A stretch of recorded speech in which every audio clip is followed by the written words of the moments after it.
Hi, ഇന്ന് ഞാൻ പരിചയപ്പെടുത്തുന്നുണ്ട്. ഞാൻ കൊത്തമര വിത്ത് കുറച്ച് മേടിച്ചിട്ടുണ്ട്. അത് പാവണ രീതികൾ ഞാൻ കുറച്ചൊന്ന് കാണിച്ചു തരാം കേട്ടോ. അപ്പോൾ അതിന് മുന്നോടിയായിട്ട് കുറച്ച് സാധനങ്ങളൊക്കെ റെഡിയാക്കാനുണ്ട്. അപ്പോൾ വൈക്കോലുണ്ട്, അപ്പോൾ അങ്ങനത്തെ കുറച്ച് സാധനങ്ങളൊക്കെ ഉണ്ട്. അത് റെഡിയാക്കിയതിന് ശേഷം നമുക്ക് നടാം കേട്ടോ.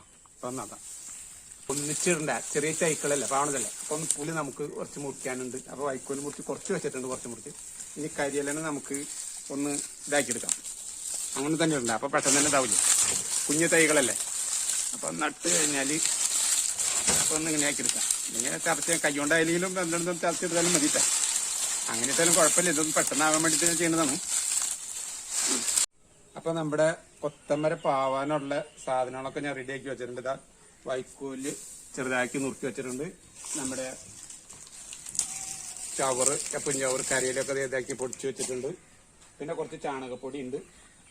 പിന്നെ നമ്മുടെ മുന്ന് നമ്മ നട്ടിരുന്ന മണ്ണാണ് കേട്ടോ. അത് മുന്നേ നമ്മ കൃഷി ചെയ്ത് നമ്മ സ്വയം ഉണ്ടാക്കിയ വളർത്തിന്നുണ്ടാക്കിയ മണ്ണാണിത്. അപ്പോൾ കാര്യോട് കൂടി ഞങ്ങൾ കൂട്ടിയിടുക ചെയ്യുക. എന്നിട്ട് ഓരോരുത്തരും പകർത്തി ചെയ്യട്ടാ. അപ്പൊ അത് ആ മണ്ണിൽ നമുക്കിതൊന്ന് മിക്സ് ചെയ്ത് കഴിഞ്ഞിട്ട് കുരു പാവാനായിട്ട് വെള്ള തയ്യാറെടുക്കാം.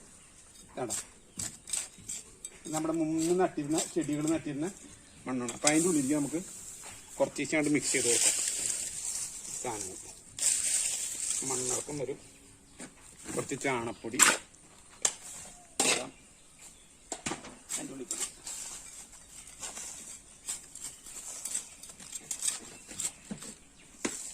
എടുത്ത് കഴിഞ്ഞിട്ട്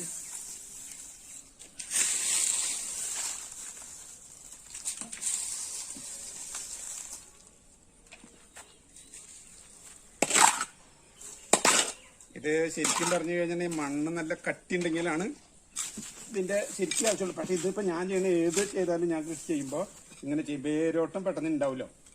ഈ ചെടികളാകുമ്പോൾ വേരോട്ടത്തിന് ആവശ്യമാണ്. അപ്പൊ അതും കൂടി കണക്കാക്കിയിട്ടാണ്. പിന്നെ അതും തന്നെയല്ല, ഇതൊക്കെ ചീഞ്ഞ് നമ്മൾ നട്ട് റെഡിയായിട്ട് വരുമ്പോൾ ഇതൊക്കെ വളമായിട്ട് മാറും ചെയ്യല്ലോ.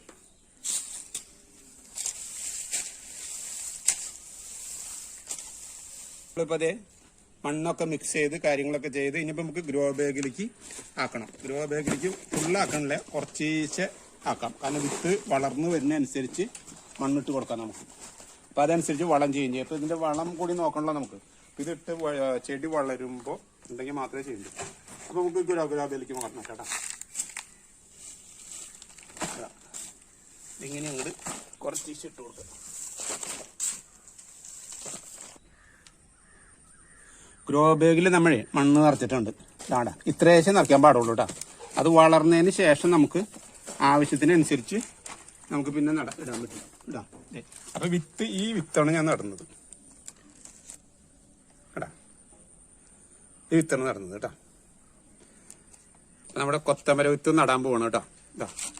ഇതാണ് കൊത്തമര വിത്ത്. അപ്പൊ അത് നടാം നമുക്ക്. കഴിഞ്ഞുണ്ട്.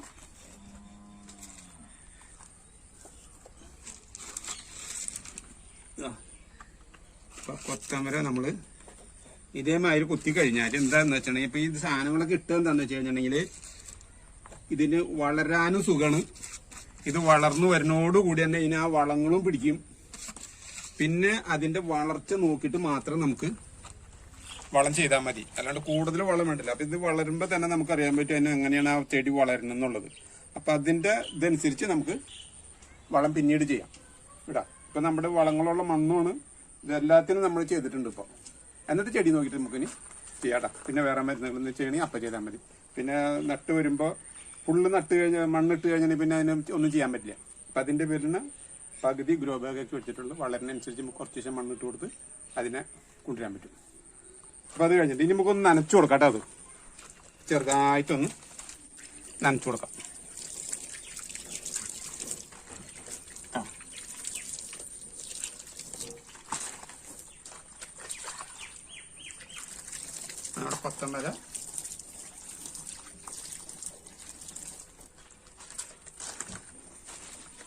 നമ്മുടെ കൊത്തമര നടൽ കഴിഞ്ഞിട്ടുണ്ട് കേട്ടോ. അപ്പൊ അത് നല്ല രീതിയിൽ മുളയ്ക്കും എന്ന് പിന്നെ വിചാരിക്കുന്നു. അപ്പൊ നല്ല രീതിയിൽ ആവട്ടെ. നിങ്ങൾക്ക് എല്ലാവർക്കും ഈ വീഡിയോ ഇഷ്ടപ്പെടുമെന്ന് വിചാരിക്കുന്നു.